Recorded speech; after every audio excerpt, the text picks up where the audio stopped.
Hashem, on the last daf of Shabbos, daf Kuf Nun Vav Amud Beis, 156b.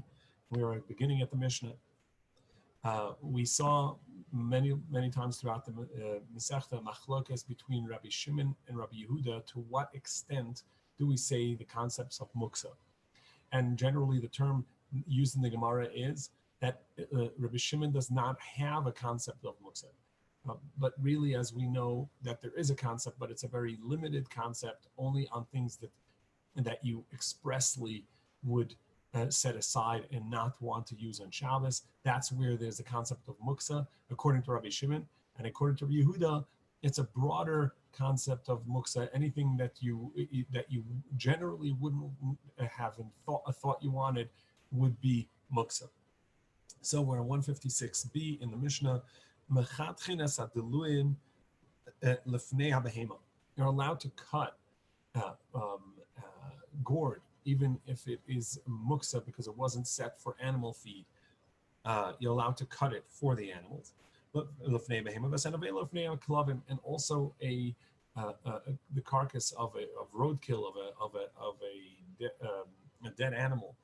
You're allowed to feed it to a dog, so you could cut it and put it in front of a dog. Rabbi Yehuda says, Rabbi Yehuda says, no, you may not. If this animal was not dead at the onset of Shabbos, meaning at the onset of Shabbos, it was not considered animal feed because it was a live animal.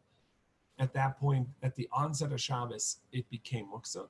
And we know that the concept of muksa is if it's muksa at the beginning of Shabbos, it remains muksa according to Rabbi Yehuda for the rest of Shabbos. And therefore, he says this remains muksa. Because it was not prepared for Shabbos. So here we have this machlokas again of whether or not there is a concept of muktzah in regards to something that you didn't specifically think of that you wanted for Shabbos, but you didn't specifically set it aside as, I'm not going to use this on Shabbos. Itma. So it was said, and Arel here is the abbreviation of the three opinions that say the Allah is like Rabbi Yehuda. Amar Ula and Shachaz is the simon, is the name, the abbreviation of the names of those that say Allah is like Rabbi Shimon. Amar Ula halacha Rabbi Yehuda, Shmuel halacha Rabbi Shimon. That Ula said the halacha is like Rabbi Yehuda, and Shmuel said the halacha is like Rabbi Shimon. Va'af Rav sab halacha Rabbi Yehuda. And indeed, Rav also says that the halacha is like Rabbi Yehuda, that there's a stricter, broader sense of muksa for anything that you didn't specifically think that you wanted to use it for that on Shabbos. How do we know that? Because they used to have mats to cover merchandise that would be brought over by a boat from one place to another, and those mats, Rav said, were usser. The Rav usser. Rav said they were muktzah. And now it's just a mat, but since it is designated for merchandise, therefore you didn't think that you're going to use it on Shabbos. Your intent was to use it to cover merchandise on a boat, and therefore it's muktzah. However, Shmuel says it's permissible because he follows opinion of of Rabbi Shimon, that there's a broader, there's a very narrow sense of muktzah, something that you specifically set aside that you wouldn't use it for anything else. And in this case, you would use it as a mat in other ways as well. And therefore, even though that at the onset of Shabbos you didn't think that you were going to use it, nevertheless, it's permissible to be used, and it would not be muktzah. And Levi also says that the halach is like Rabbi Yehuda in a broader sense of muktzah. And how do we know that? Kihada Levi, like the story that happened with Levi, on Yantiv, when somebody would bring an animal to check, so they shechted an animal on Yantiv in order to eat, and they found that maybe the lungs had a problem, and maybe it's a treifa or not, or some other one of the 18 primary treifas, not a blemish, an injury or an ailment in the animal, which could make it treifa because it wouldn't live and it wouldn't be, and therefore not kosher. He wouldn't check it at home. Wouldn't check it where he was. Why? Because right now it's not muksa because it was designated for food. But once he declares it as terefa, it's no longer edible. If it's no longer edible, you're not allowed to, it'll be muksa. And so he wouldn't check the animal until he was over a garbage pile. This way, if it indeed was treifa, he could just drop it right into the garbage pile. So you see that he had a strict concept of muktzah. He wouldn't check it unless he was over the garbage. He said, maybe indeed it is not kosher. And then I can't give it to the animals. Why can't I give it to the animals? Because at the onset of Shabbos, it was not animal food, because I didn't think of giving it to the animal at that point. It was a live animal. At best, I thought of shechting it for human food.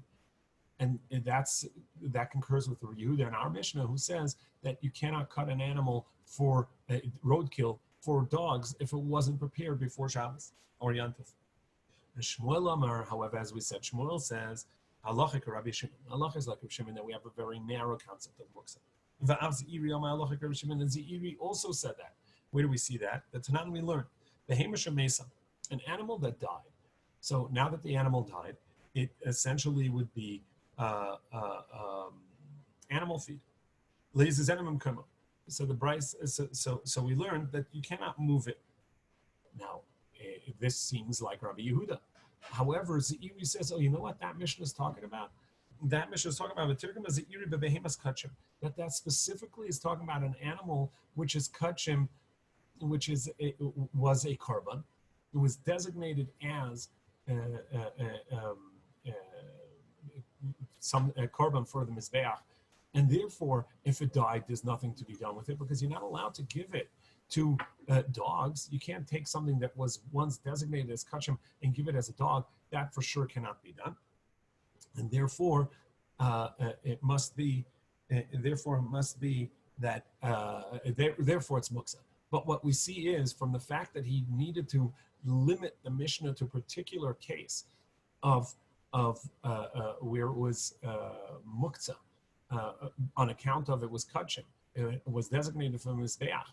But if it was just a general animal that died, you're allowed to feed it to dogs. So you see that according to Ze'iri, there would not be muktzah unless it was not allowed to be benefited from, even to feed to animals.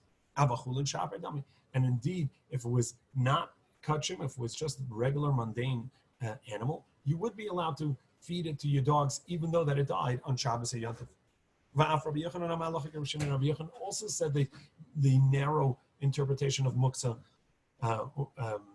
and said that halach is like Rabbi Shimon. Is that really true? We know that we've seen many times now that Rabbi Yochanan says that an unattributed Mishnah, that's the halacha. And we have unattributed Mishnahs that go with Rabbi Yehuda with a broader, stricter interpretation of muktzah. So how can you say that halacha is like Rabbi Shimon? But Tanan, we learned, so now we go to Kufnun Zayin Amar Aleph, 157a. We learned in Mavakin Eitzim and Akaras, Volim and Akar Shenish Berbiyanti. You're not allowed to, a broken beam that was set up that was essentially originally set for construction, and it broke.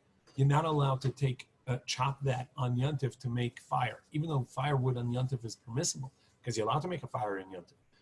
However, since this was lumber for construction, at the onset of Shabbos, you've set it aside specifically for one, or for the onset of Yontif, you've set it aside specifically for one purpose, for construction. And that even Rabbi Shimon agrees would be muktzah. However, the continuation of that Mishnah over there, it says that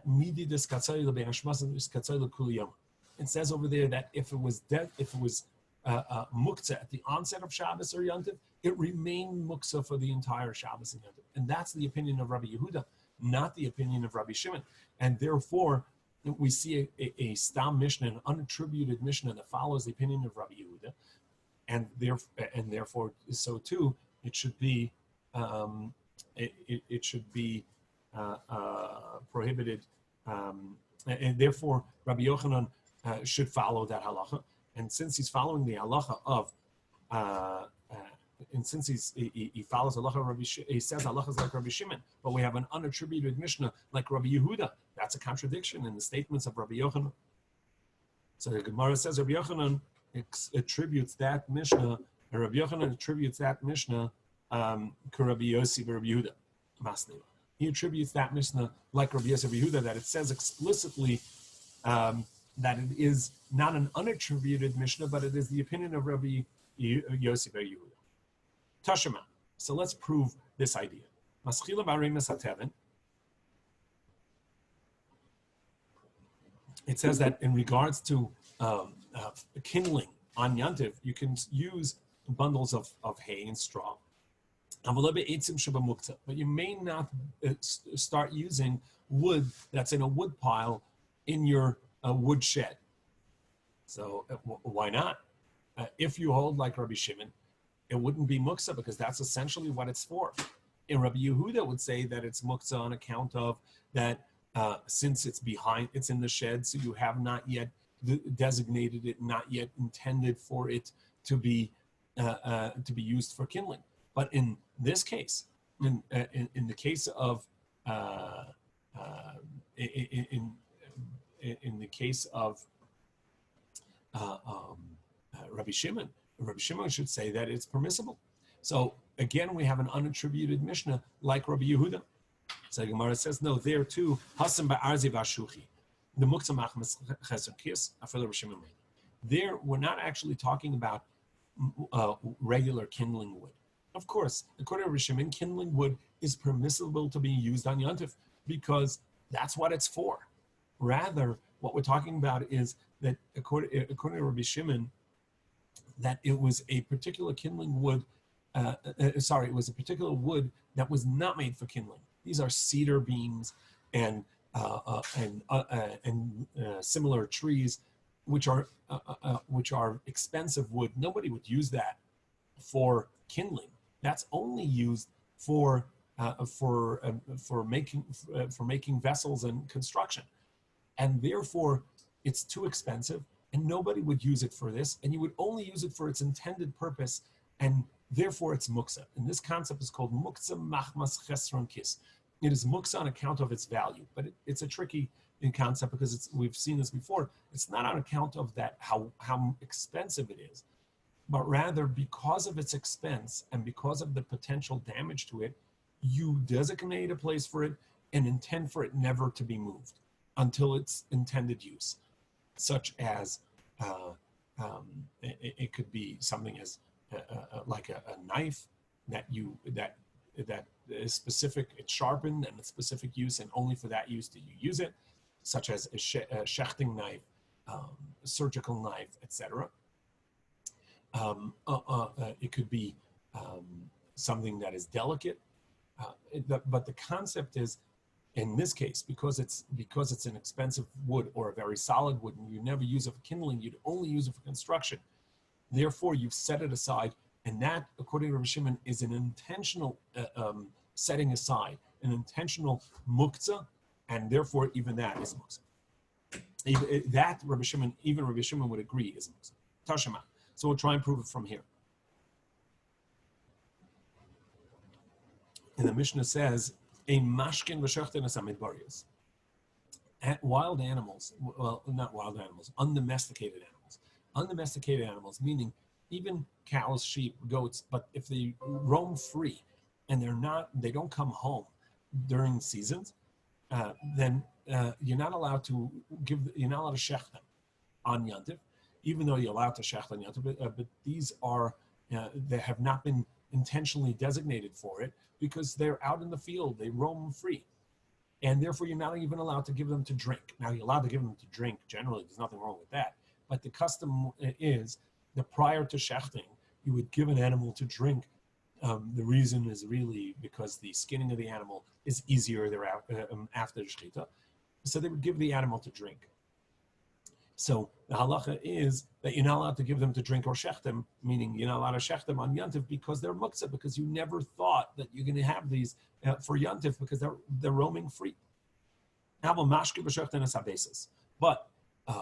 domesticated animals, you're allowed to shech them, and therefore you can prepare the shechita by giving them to drink. So that's an unattributed Mishnah, And that's like Rabbi Yehuda, because according to Rabbi Shimon, there's no muktzah. The fact that you didn't think you want it is not muktzah. You have to intentionally not want to use it on Yom Tov. And that's not the case here. So Gemara says, Rabbi Yochanan had found a different unattributed Mishnah, which is the one he follows. And that one goes with Rabbi Shimon. Because we learned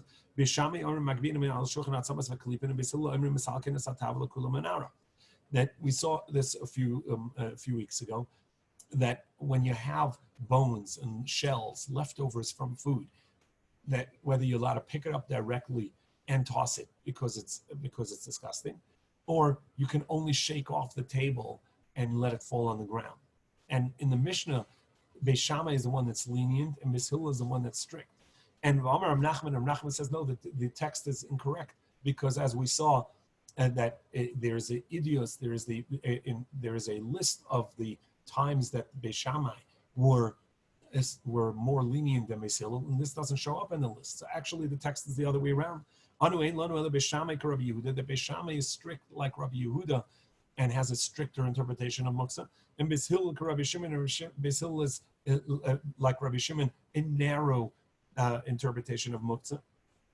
And therefore, Rabbi Yochanan says we have an unattributed Mishnah that says that Beis Hillel are lenient like Rabbi Shimon in muktzah, and therefore he follows Rabbi Shimon in muktzah.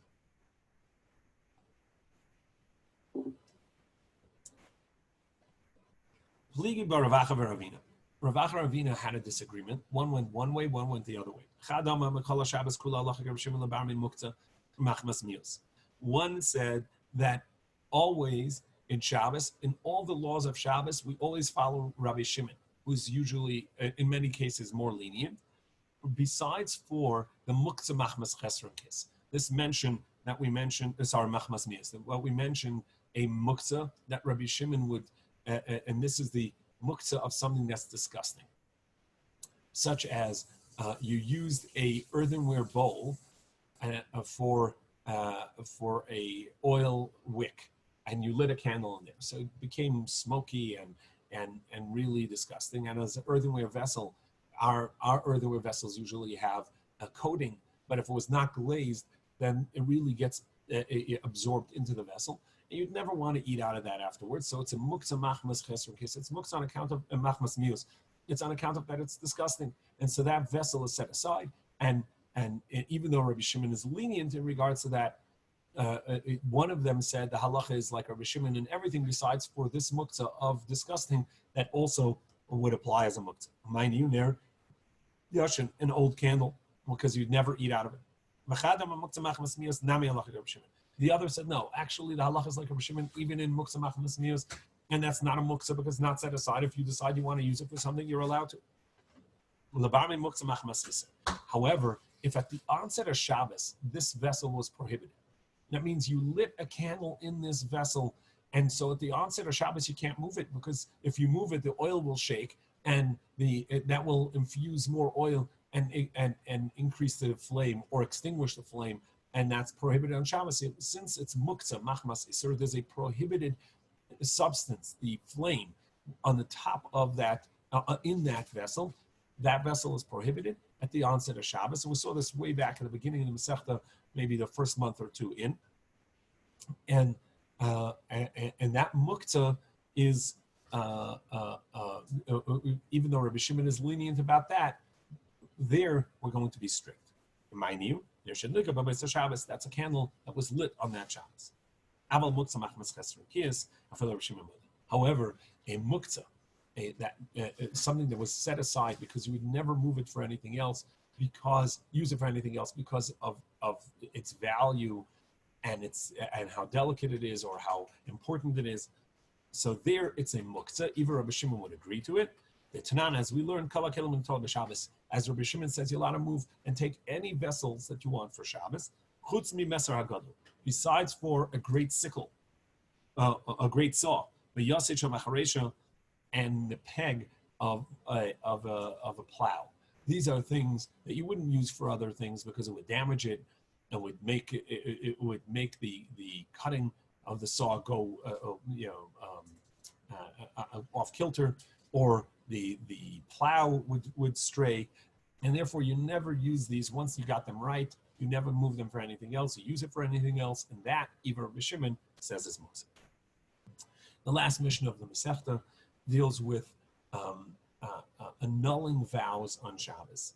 You're not allowed to annul a vow that was essentially annulling a vow is fixing something. So you're allowed to do that. The Gemara, the Mishnah says you are allowed to.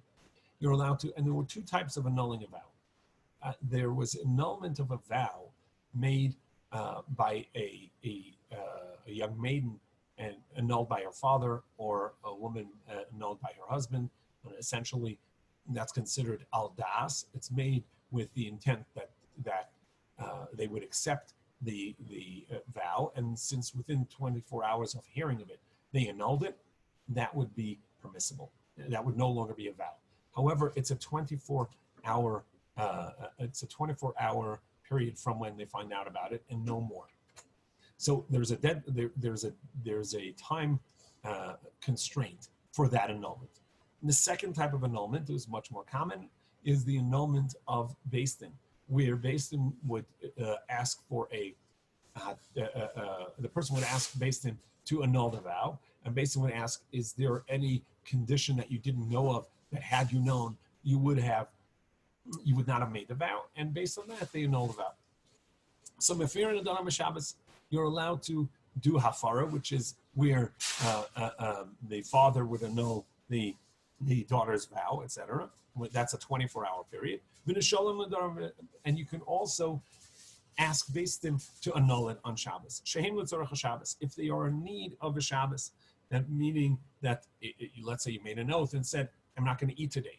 Well, Shabbos is v'karasa Shabbos on it. Shabbos is about pleasure, and you have to add pleasure to Shabbos and make it a delight, make it pleasant. And if you're not going to eat, that's a contradiction to Shabbos. So you need to annul that vow, and so you're allowed to do it. The next halacha is the halacha we saw earlier about they used to shutter the windows. So you're allowed to put the shutter in.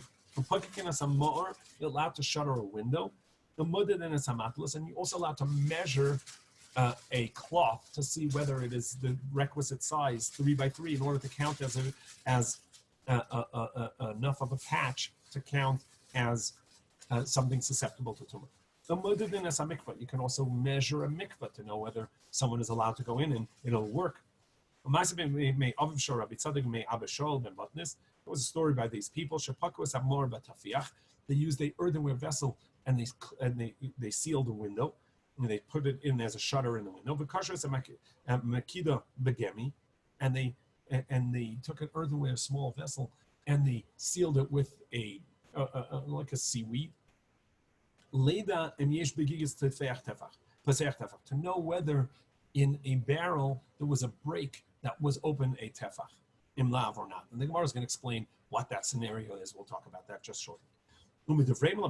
But from all of these discussions we learn that for a need of Shabbos, then you're allowed to measure and you're allowed to close up a window, and you're allowed to do a non-permanent tie for the need of Shabbos, because these are all rabbinic prohibitions, and for the need of Shabbos, you're allowed to permitted to do this. So let's see the first part. The first part said, it said you're allowed to make a nullification, and we said the Mishnah mentioned both types, the one that the father and a husband would make, or the one that the Beis Din would make. So in the end, so it first said you can do hafara, then it said you can do hatara, which is the Beis Din, and then it says if it's needed for Shabbos. Was that a caveat to both, or a caveat only to the second, that Beis Din can only do it if there's a need of Shabbos, but the father can annul her vows even if it was not needed for Shabbos, based on, because there's a time constraint. And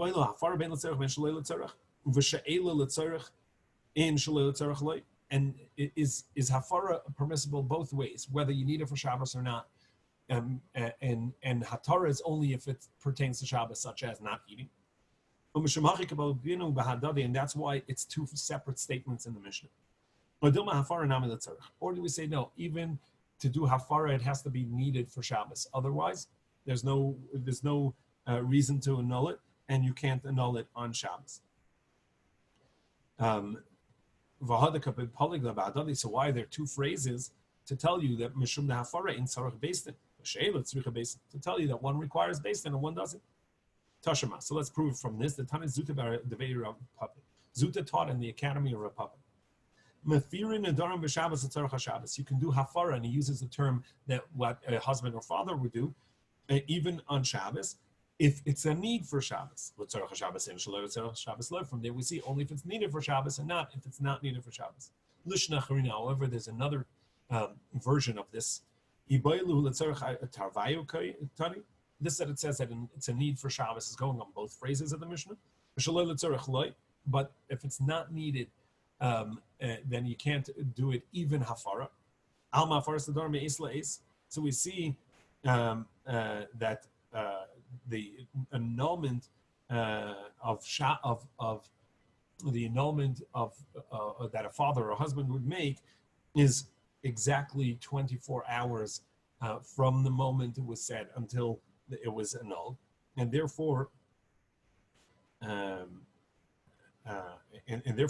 annulment counts as a need for Shabbos.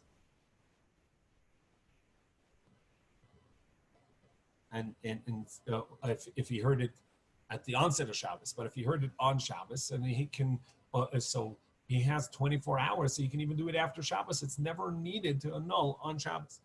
Or perhaps.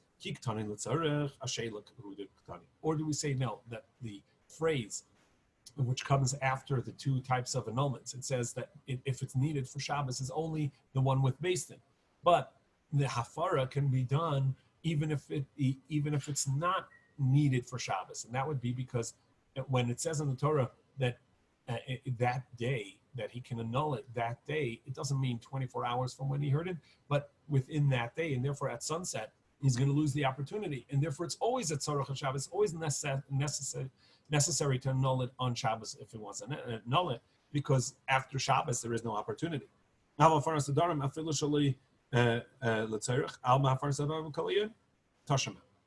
come and prove it from here. The Tani Zuta Devei Rav Papi, Zuti taught in the Academy of Rav Papi.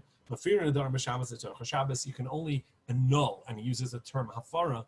You can only annul the vows.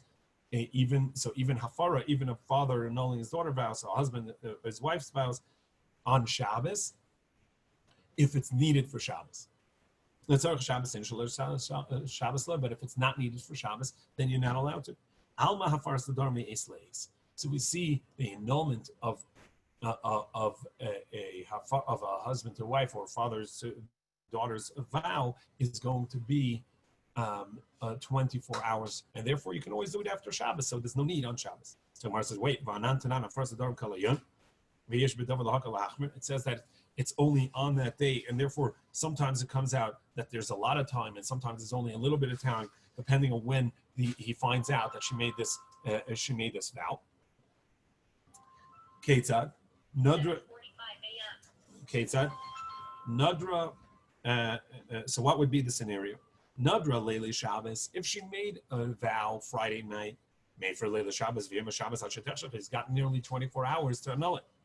Nadra Im Chashecha, but if she made a vow right before the end of Shabbos, so at Shalosh Shivas, just before Shabbos is over, made for Ashaletech, she's only got a minute or two to annul it, and then if he didn't do it, too bad.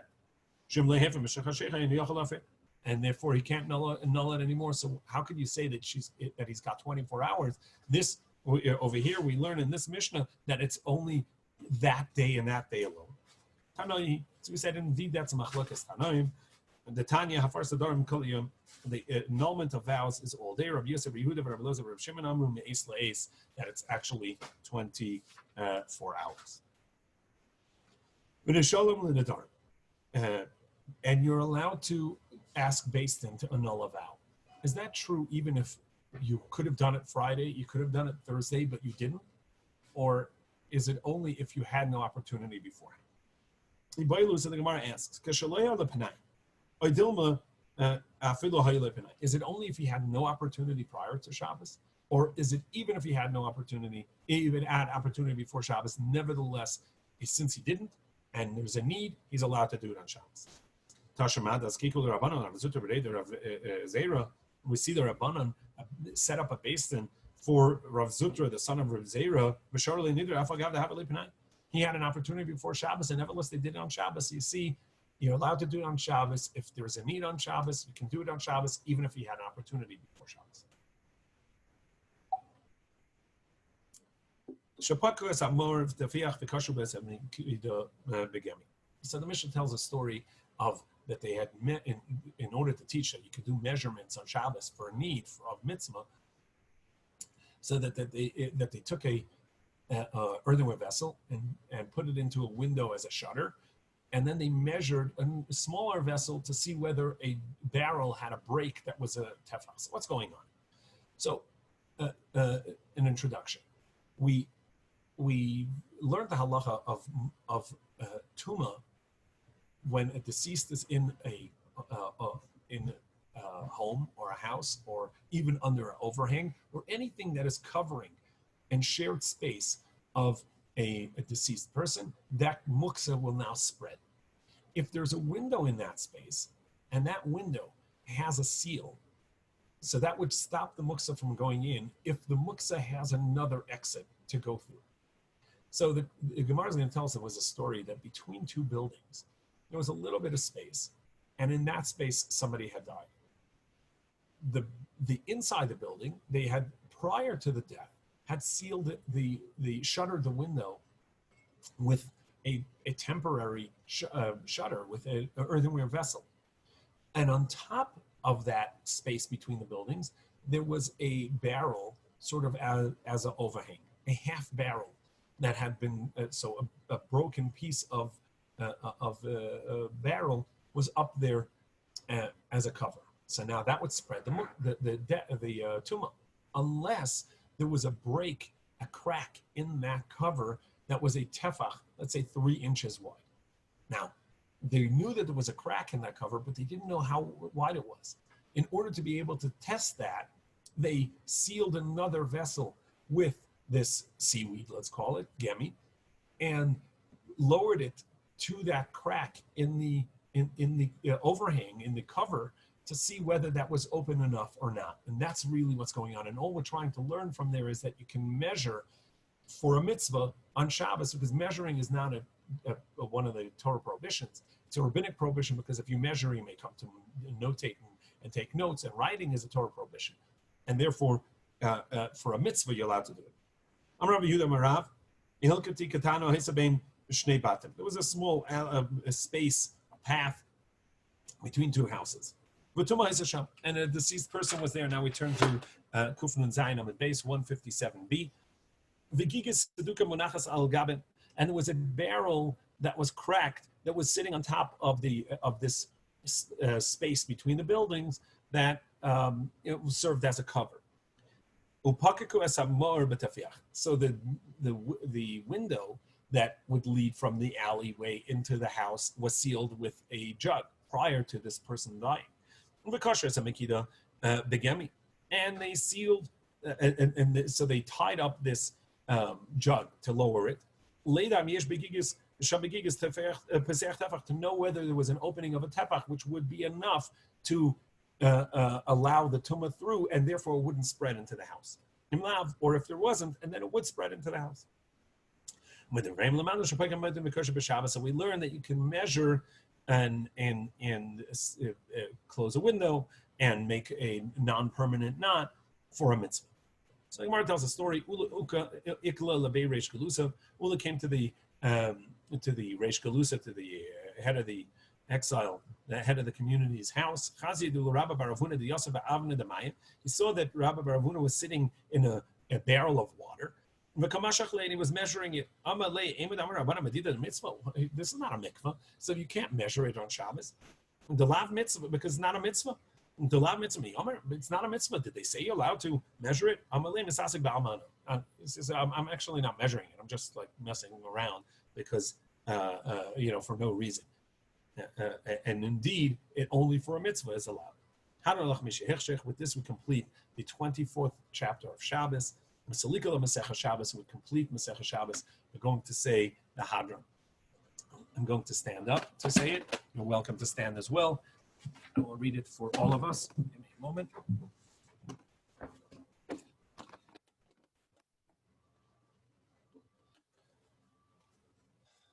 Hadron Allah Masechah Shabbos. We should come back to you, Masechah Shabbos, v'hadrach alon, and you will come back to us. Da'atan Allah Masechah Shabbos. Our thoughts are on you, Masechah Shabbos. Da'atach alon, and your thoughts are on us. Lonis nashim menach Masechah Shabbos. You shall not be forgotten from us. We shall not be forgotten from you, Masechah Shabbos, v'lasis nashim minon, and you will not be forgotten from us. Lo ba'alma deim, lo ba'alma dasin, not in this world, nor in the world to come. I'm going to say that 3 times, so another 2. Hadron Allah Masechah Shabbos, v'hadrach alon. Da'atan Allah Masechah Shabbos, v'da'atach alon. Lenis Nashem Menach Masechah Shabbos Lesis Nashem Minon Lo Ba'alma Hadein Lo Ba'alma Dase Hadron Allah Masechah Shabbos V'Hadachalon Daitan Allah Masechah Shabbos V'Daitachalon Lenis Nashem Menach Masechah Shabbos Lesis Nashem Minon Lo Ba'alma Hadein Lo Ba'alma Dase Yiratzim Ofanecha, may it be your will, Hashem. Adonai Eloheinu v'lehavasinu Shetei Torascho v'nasenu b'lamazev v'simanu lo namabo. May Torah be our toil, our skill in this world, and it shall be with us in the world to come. Chanina bar Papa, Rama bar Papa, Nachman bar Papa, Acha bar Papa, Abamar bar Papa, Rafam bar Papa, Rachash bar Papa, Surcha bar Papa, Ada bar Papa, Dor bar Papa. Ha'arivna Adonai Eloheinu es devesarascha b'finu v'fiasam chabes Yisrael. V'niya kulanu anachnu v'tzetzainu v'tzetzai tzetzainu v'tzetzaim chabes Yisrael. Kulanu yedushemecha v'lim v'tzerasecha. Make Hashem, please make sweet the words of Torah in our mouths, in the mouths of all of Am Yisrael, and it shall be to us and to our children and our children's children, and for all of Am Yisrael, that we should all know Torah and study Torah with for your sake. We thank